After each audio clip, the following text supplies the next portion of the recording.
Namo Namaha. Srimad Bhagavad Gita is an infinite ocean of timeless knowledge and wisdom. This masterpiece of Indic culture is Bharat's gift to the world.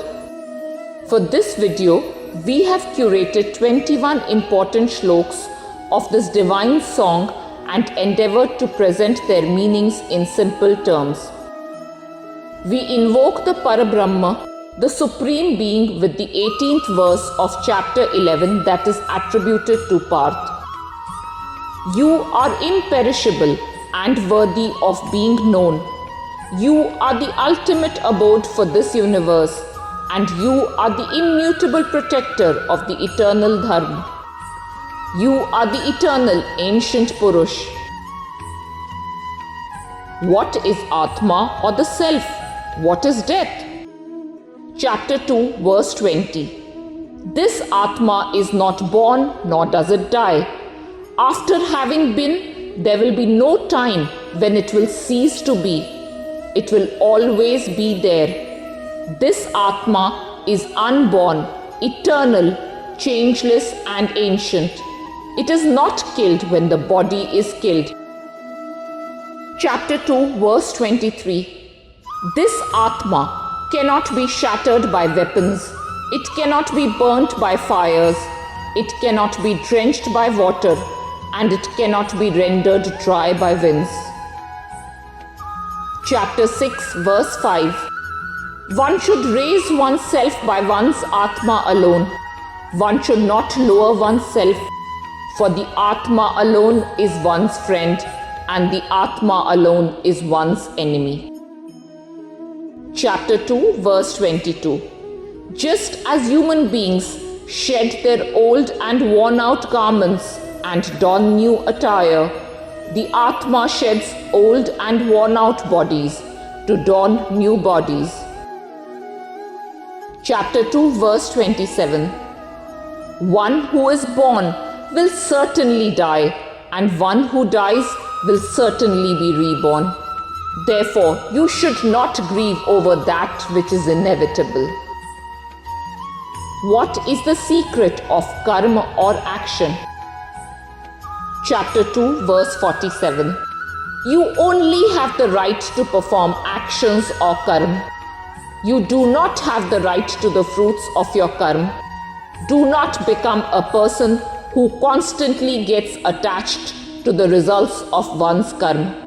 Do not get attached to inactivity or no karma. Who is a perfect human being? What is the path to perfection? Chapter 2, verse 56. One is referred to as a Muni or sage of steady wisdom or Sthit Pragya when one's mind is neither agitated by sorrow nor excited by joy, and when one is free from desire, attachment, fear and anger. Chapter 12, verse 15.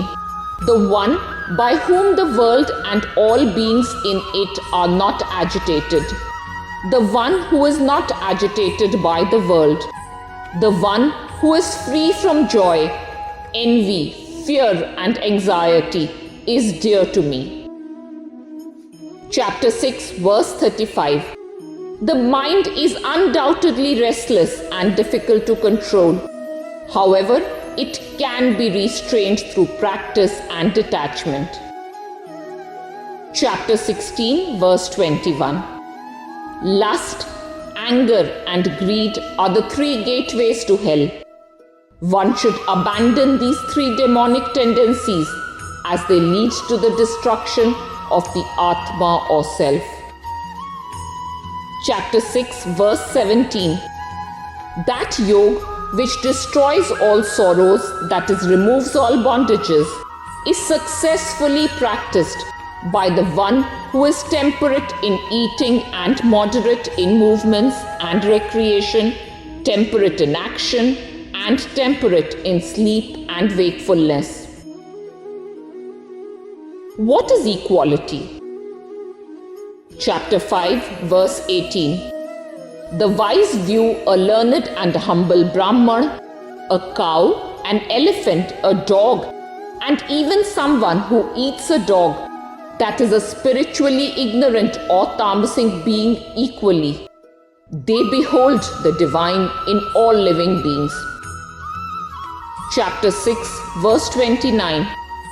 United with the self by yoga, the self-absorbed yogi sees the self in all beings and all beings in the self. The yogi sees the same everywhere. He beholds the inherent oneness in everything in an unprejudiced manner.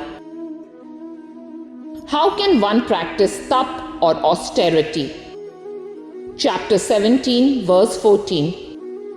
The worship of devatas, the twice born, gurus and the wise, and purity, cleanliness, straightforwardness, celibacy or brahmacharya, and non-injury are referred to as austerity of the body.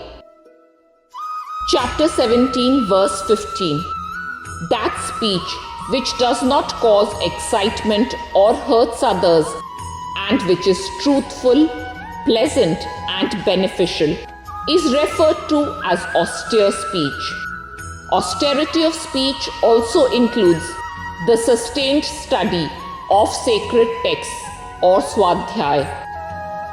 Chapter 17, verse 16. Serenity of mind or equanimity, gentleness, silence, self-restraint, and purity of the inner self are referred to as austerity of mind. What is the purpose of an avatar? Chapter 4, verses 7 and 8. Whenever dharma or righteousness starts fading into oblivion and adharma increases, I manifest myself. That is, the formless assumes form, and an avatar of the Supreme takes birth. I take birth in every age to protect the virtuous, to annihilate the evildoers, and to establish and re-establish dharma. What is the path to bhakti? Chapter 9, verse 26. When a devotee offers to me a leaf, a flower, a fruit, or some water, that is, whatever is accessible to her or him, with a pure mind, I accept that devout offering. Chapter 18, verse 66. Abandon all dharmas and take refuge in me alone. I will liberate you from all sins. Do not grieve. Om Shri Paramatmane Namaha.